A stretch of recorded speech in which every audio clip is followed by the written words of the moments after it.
Wichita may soon be implementing a new program to address and prevent violence in parts of the city where forceful crimes are considered a problem. KSN's Zena Taher here now with more on the program and how it would work.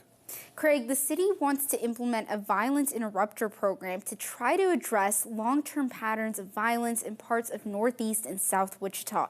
They're expected to approve an agreement in Tuesday's meeting that would contract an organization called Cure Violence Global to administer the program.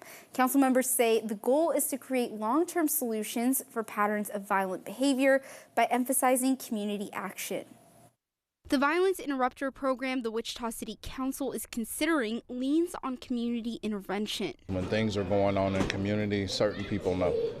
And the hope with the Violence Interrupters is that the individuals who know are the ones who intervene. Workers with the program would be on the ground in the community. The ultimate goal is that they're just there. They got their finger on the pulse of the community. They hear about things that are coming down the pipeline. By knowing what conflicts are happening in a particular neighborhood, the hope is workers can step in and de-escalate violence between groups. The hope is that they can intervene before something happens, but if not, if something does end up happening, maybe they can stop what happens next, which tends to be retaliation. Staff will also build relationships with people who haven't participated in violence yet, but could in the future because of their environment. You grow up in the area of the gangs. You don't necessarily go across town looking to join a gang. It's the neighborhood. It's the same kids that you grow up with. The goal is to dissuade kids, especially those in their early teens to mid-20s, from continuing the pattern of violence. This is just another way that we're trying to intervene in violence and reduce those